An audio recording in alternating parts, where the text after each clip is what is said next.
Ольга Гражданцева. Мне хочется хороших новостей.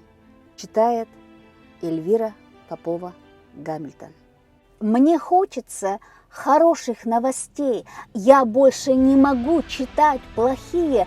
Хочу читать о счастье у людей, о том, что стороной прошла стихия, о том, что что-то там изобрели, но не для разрушений, а во благо, и что лекарство важное нашли, что обрела хозяина дворняга, что брошенных детей на свете нет, и стариков не оставляют тоже, что каждый и накормлен, и согрет, и в мире доброта всего дороже, о том, что прекратили воевать в один момент все страны на планете, о том, что государству не плевать на то, какими будут наши дети, о том, что научились дорожить и добрым словом, и мгновением каждым, о том, что непременно будем жить, что в мире нет ни голода, ни жажды, а за окном октябрь все желтей. И хочется рыдать, кричать истошно. Я так хочу хороших новостей.